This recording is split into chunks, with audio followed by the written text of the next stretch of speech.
আসসালামু আলাইকুম। আজকের বাংলা নিউজে আপনাকে জানাচ্ছি স্বাগত। এখন শুনবেন সংবাদ শিরোনাম। আমাদের সংবাদটি যদি ভালো লাগে লাইক কমেন্ট শেয়ার দিয়ে জানিয়ে দিন আপনার মতামত। আগুন সন্ত্রাস দেখে ফেসিবাদ বিরোধী শক্তির সতর্ক হওয়া উচিত জানিয়েছেন তারেক রহমান। দেশে উদ্দেশ্যমূলকভাবে সংকট তৈরি করা হয়েছে জানিয়েছেন মির্জা ফখরুল। ডাকসু থেকে শেখ হাসিনার আজীবন সদস্য পদ বাতিল। উত্তরার ২১ পয়েন্ট যুবদল স্বেচ্ছাসেবক ও ছাত্র দলের অবস্থান। ঢাকা বিশ্ববিদ্যালয়ের টিএসসিতে ২টি ককটেল বিস্ফোরণ, আহত ১। নাশকতার চেষ্টার অভিযোগে নারায়ণগঞ্জে আওয়ামী লীগের ১২ জন গ্রেফতার।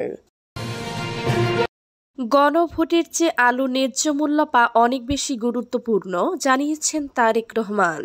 এ সময় গণভোটের চেয়ে আলু ন্যায্য মূল্য পাওয়া এবং পেঁয়াজের সংরক্ষণাগার স্থাপন কৃষকদের কাছে অনেক বেশি গুরুত্বপূর্ণ বলে মন্তব্য করেছেন বিএনপির ভারপ্রাপ্ত চেয়ারম্যান তারেক রহমান। বুধবার ঢাকায় বাংলাদেশ চীন মৈত্রী সম্মেলন কেন্দ্রে এক আলোচনা সভায় এ কথা বলেন তিনি। জাতীয় বিপ্লব ও সংহতি দিবস উপলক্ষে বিএনপি আয়োজিত এই সভায় লন্ডন থেকে ভার্চুয়ালি যুক্ত হয়ে বক্তব্য দেন তারেক রহমান।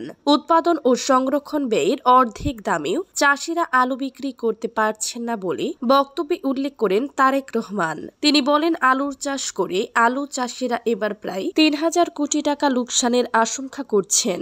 অপরদিকে আমরা দেখি দুই একটি রাজনৈতিক দলের আবদার মেটাতে গিয়ে কথিত গণভোট যদি করতে হয়, রাষ্ট্রকে প্রায় সমপরিমাণ টাকা গচ্ছা দিতে হবে। এমন পরিস্থিতিতে লোকসানের মুখোমুখি এসব আলু চাষের কাছে এ সময়ে গণভোটের চেয়ে মনে হয় আলুর ন্যায্য মূল্য পাওয়াটা অনেক বেশি গুরুত্বপূর্ণ। তার এই বক্তব্য দেশবাসীর কাছে উপস্থাপনের জন্য সাংবাদিকদের সহায়তা প্রত্যাশা করেন বিএনপির ভারপ্রাপ্ত চেয়ারম্যান। এ প্রসঙ্গে আলোচনায় দেশে পেঁয়াজ সংরক্ষণের সুষ্ঠু ব্যবস্থা না থাকায় প্রতি বছর পেঁয়াজ আমদানির উপর নির্ভর করতে হয় বলে উল্লেখ করেন তারেক রহমান। তিনি বলেন, আমার কাছে মনে হয় জনগণের হাজার হাজার কোটি টাকা ব্যয় করে কথিত গণভোট উৎপাদনের চেয়ে সেই টাকায় পেঁয়াজ সংরক্ষণাগার বা কোল্ড স্টোরেজ যদি স্থাপনা করা হয় তবে সেটি কৃষকদের কাছে বেশি গ্রহণযোগ্য হবে। দেশে উদ্দেশ্যমূলকভাবে সংকট তৈরি করা হয়েছে জানিয়েছেন মির্জা ফখরুল। দেশের সমসাময়িক পরিস্থিতি নিয়ে বিএনপি মহাসচিব মির্জা ফখরুল ইসলাম আলমগীর বলেছেন, দেশে একটা সংকট তৈরি করা হয়েছে যেটা অপ্রয়োজনীয় সংকট। সেটার কোনো প্রয়োজন ছিল না। আমি মনে করি এই সংকটটা উদ্দেশ্যমূলকভাবে তৈরি করা হয়েছে। বুধবার রাজধানীর বাংলাদেশ চীন মৈত্রী সম্মেলন কেন্দ্রে ৭ নভেম্বর জাতীয় বিপ্লব ও সংহতি দিবস উপলক্ষে আলোচনা সভায় সভাপতির বক্তব্যে তিনি এসব কথা বলেন। মির্জা ফখরুল বলেন, ৭ নভেম্বর ছিল আধিপত্যবাদের বিরুদ্ধে একটা বিদ্রোহ। এই দিনের ফলে বাংলাদেশের চেহারা পাল্টে দিয়েছিলেন শহীদ প্রেসিডেন্ট জিয়া রহমান। বিএনপির মহাসচিব বলেন, বাংলাদেশের যে গণতান্ত্রিক উত্তোলন সে পথকে বাধাগ্রস্ত করা। বাংলাদেশে সত্যিকারের অর্থে সংস্কারের জন্য যে নির্বাচন হওয়া দরকার সেই নির্বাচন বাধাগ্রস্ত করা এবং জনগণের ভবিষ্যৎকে একটা অনিশ্চিত অবস্থায় ফেলার জন্য এই সংকট তৈরি করা হয়েছে।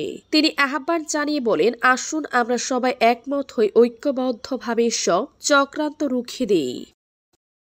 ডাকসু থেকে শেখ হাসিনার আজীবন সদস্য পদ বাতিল। ক্ষমতাচ্যুত সাবেক প্রধানমন্ত্রী শেখ হাসিনাকে অবৈধভাবে দেয়া ঢাকা বিশ্ববিদ্যালয় কেন্দ্রীয় ছাত্র সংসদের ডাকসু আজীবন সদস্য পদ থেকে বাতিল করেছে ডাকসু। বুধবার রাতে ডাকসুর দ্বিতীয় সাধারণ সভা শেষে সংবাদ সম্মেলনে এ সিদ্ধান্তের বিষয়টি নিশ্চিত করেন ডাকসুর ডিপি সাদিক কায়েম। তিনি বলেন, হাসিনাকে আজীবন সদস্য পদ দেওয়ার বিষয়টি ছিল অবৈধ এবং ডাকসুর গঠনতন্ত্রের বাহিরে গিয়ে ২০১৯ সালে একটি রেজুলেশনের মাধ্যমে তাকে অগণতান্ত্রিকভাবে এটি দেয়া হয়েছিল। আজকের সভায় সেই রেজুলেশনটি বাতিলের সিদ্ধান্ত হয়েছে। এদিন সন্ধ্যা ৬টায় ডাকসু কনফারেন্স রুমে অনুষ্ঠিত হয় দ্বিতীয় সাধারণ সভা। এতে সভাপতিত্ব করেন ঢাকা বিশ্ববিদ্যালয়ের উপাচার্য ও ডাকসুর সভাপতি অধ্যাপক নিয়াজ আহমদ খান। সভায় উপস্থিত ছিলেন ডাকসুর ডিপি জিএস এজিএস সহ পূর্ণাঙ্গ কার্যনির্বাহী পরিষদের সদস্যরা। উত্তরার ২১ পয়েন্টে যুবদল, স্বেচ্ছাসেবক ও ছাত্র দলের অবস্থান। কার্যক্রম নিষিদ্ধ আওয়ামী লীগে ঢাকা লকডাউন কর্মসূচির নামে যাতে কোনো ধরনের ধ্বংসাত্মক কর্মকাণ্ড চালাতে না পারে সেজন্য রাজধানীর উত্তরার ২১টি পয়েন্টে অবস্থান নিয়েছে জাতীয়তাবাদী যুবদল, স্বেচ্ছাসেবক ও ছাত্র দলের নেতা কর্মীরা। বুধবার রাত ৮টা থেকে বৃহস্পতিবার দুপুর ১২টা পর্যন্ত এলাকার গুরুত্বপূর্ণ স্থাপনা পাহারা দিবে তারা। ঢাকা মহানগর উত্তর ছাত্র দলের সদ্য সাবেক সভাপতি মেহেদী হাসান রয়েলের নেতৃত্বে যুবদল, উত্তরা পশ্চিম থানা স্বেচ্ছাসেবক দলের সভাপতি মোস্তফা কামাল হৃদয়ের নেতৃত্বে স্বেচ্ছাসেবক দল ও ঢাকা মহানগর উত্তর ছাত্র দলের সিনিয়র সহ সভাপতি রবিউল আওয়াল ভুইয়া রবির নেতৃত্বে ছাত্র দলের নেতা কর্মীরা রাজপথে অবস্থান করছে। এ বিষয়ে ঢাকা মহানগর উত্তর ছাত্র দলের সদ্য সাবেক সভাপতি মেহেদী হাসান রুয়েল গণমাধ্যমকে বলেন, আওয়ামী প্রেতান্তদের হামলার হাত থেকে জনগণের জানমালের নিরাপত্তা দিতে আমরা উত্তরার গুরুত্বপূর্ণ স্থাপনা পাহারা দিব। অতীতে ন্যায় আওয়ামী লীগের যে কোনো ষড়যন্ত্র রুখিয়ে দেওয়ার জন্য যুবদল, স্বেচ্ছাসেবক দল ও ছাত্র দলের নেতা কর্মীরা বৃহস্পতিবার দুপুর পর্যন্ত রাজপথে থাকবে। উত্তরা পশ্চিম থানার স্বেচ্ছাসেবক দলের সভাপতি মোস্তফা কামাল হৃদয় বলেন, ছাত্র জনতার ঐক্যবদ্ধ প্রচেষ্টার দ্বার আমরা দীর্ঘ ১৬ বছর পর স্বেচ্ছাচারের হাত থেকে দেশকে মুক্ত করতে পেরেছি, কিন্তু আমাদের এই বিজয়কে একটি চক্র কোনোভাবেই মেনে নিতে পারছে না।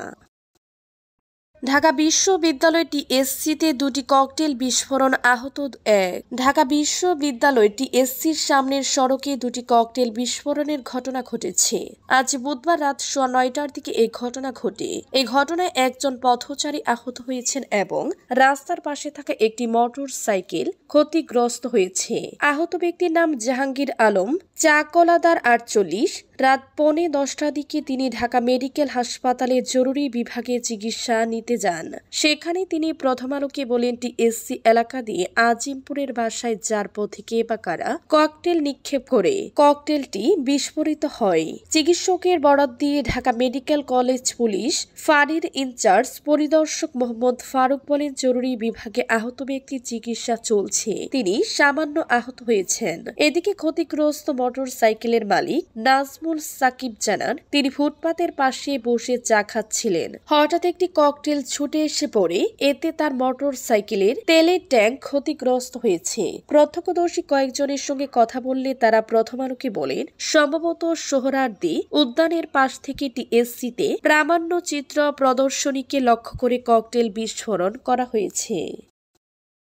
নাশকতার চেষ্টার অভিযোগে নারায়ণগঞ্জে আওয়ামী লীগের ১২ জন গ্রেফতার। কার্যক্রম নিষিদ্ধ আওয়ামী লীগের লকডাউন কর্মসূচিকে কেন্দ্র করে নাশকতার পরিকল্পনার অভিযোগে নারায়ণগঞ্জের সিদ্দিরগঞ্জ ও ২৫০০ থেকে দলটির ১২ নেতা কর্মীকে গ্রেফতার করেছে পুলিশ। আটক ব্যক্তিদের কাছ থেকে ককটেল, পেট্রোল ও বিস্ফোরক উদ্ধার করা হয়। বুধবার ভোরে সিদ্দিরগঞ্জের বিভিন্ন এলাকা থেকে ৪ জন এবং মঙ্গলবার রাতে ২৫০০ উপজেলার কৃষ্ণপুরা এলাকা থেকে ৮ জনকে আটক করা হয়। পরে তাদের বিরুদ্ধে নাশকতার অভিযোগে মামলা করা হয়। পুলিশ জানিয়েছে, মঙ্গলবার দিবাগত রাত ১:৩০টার দিকে সিদ্দিরগঞ্জ থানার বিভিন্ন এলাকায় অভিযান চালিয়ে পুলিশ ৪ জনকে আটক করে। তারা হলেন আওয়ামী লীগের কর্মী মোহাম্মদ ভোলা ৫৪, যুবলীগের কর্মী মাইন উদ্দিন ২৪ ও মোহাম্মদ রবিন ৩৫, সিদ্দিরগঞ্জে ৮ নম্বর ওয়ার্ড স্বেচ্ছাসেবক লীগের তথ্য ও গবেষণা সম্পাদক জিয়াউল হক ৪৫।